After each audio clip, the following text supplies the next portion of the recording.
The untimely death of Maj.Gen.Paul Lokech is very shocking. I want to send deepest condolence to his family, friends, and the UPDF fraternity.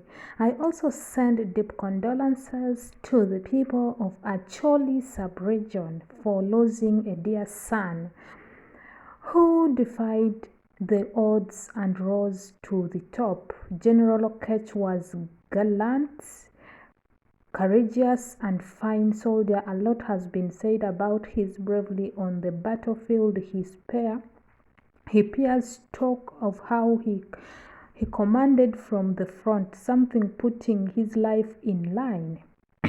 He had such distinguished military career which many young officers and men were eager to emulate.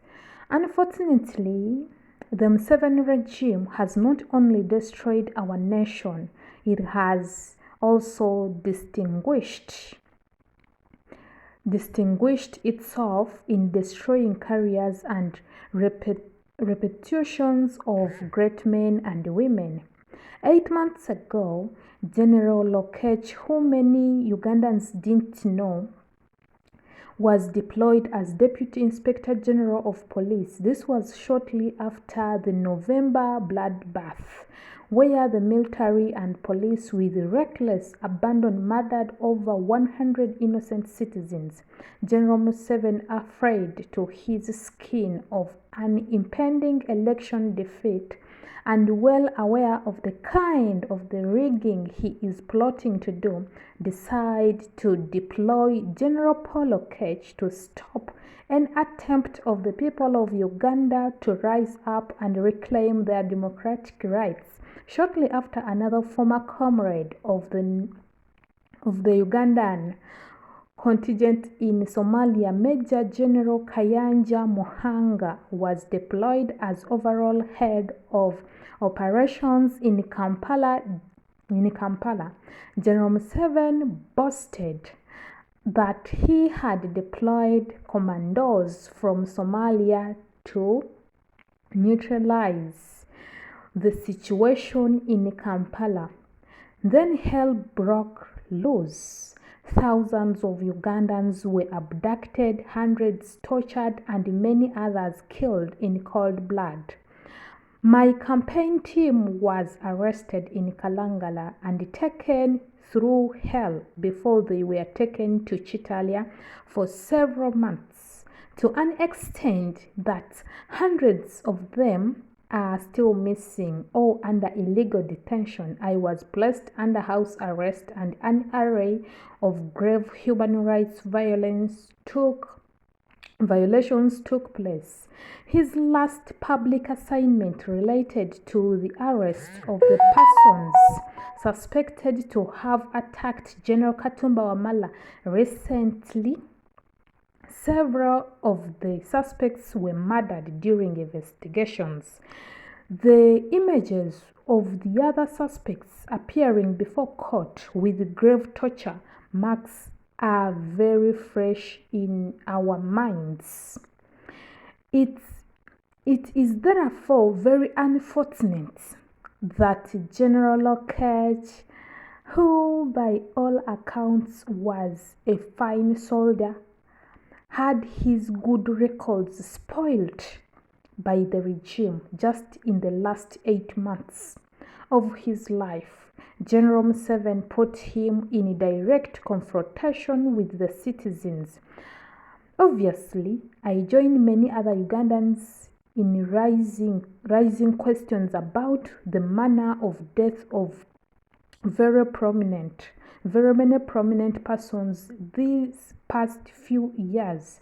To date, there are many deaths which have left more questions than answers, and this is one of them.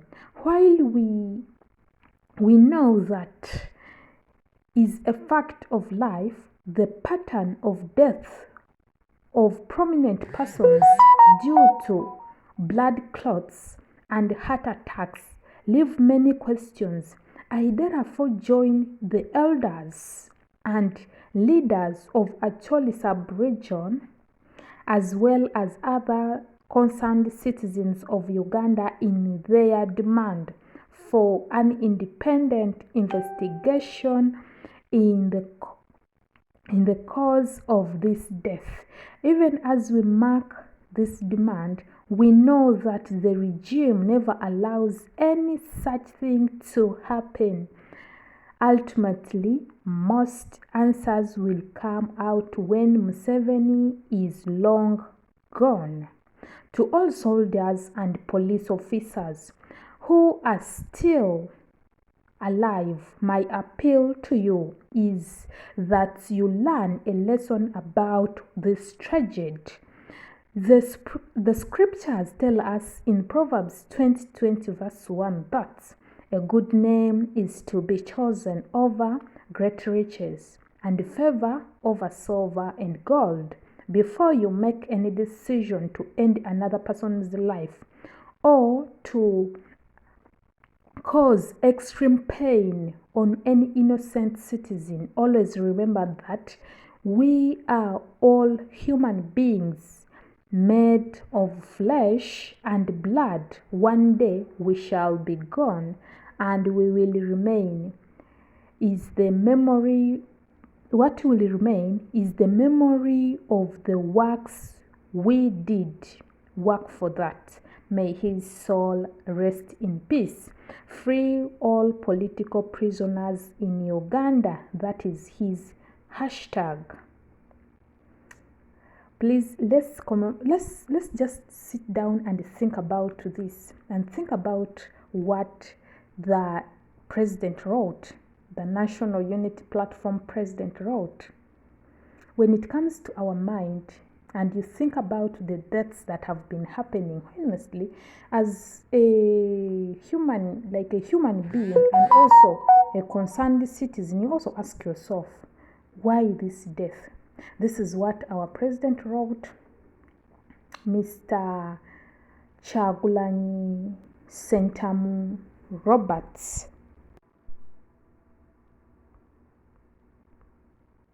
This is how the citizens are now mocking, because these are his words when he was alive. Prepare that people should prepare their coffins before they come on the streets. Yeah, that is what in fact, this information goes to all the gunmen and the people who hold the guns. I just want you to remember, for me, according to me, I just want you to remember that if you don't die of a gun in Uganda, and if you're a big person, blood clot exists. The poor will die of the gunshot, but the ones who order will die of blood clot. Now that is how it is happening in our country, that the poor die of the gunshot and the rich, the commandos, they die of blood clot. So, as you hold that gun and shoot the innocent people, just know that blood clot is waiting for you. Thank you very much. Subscribe.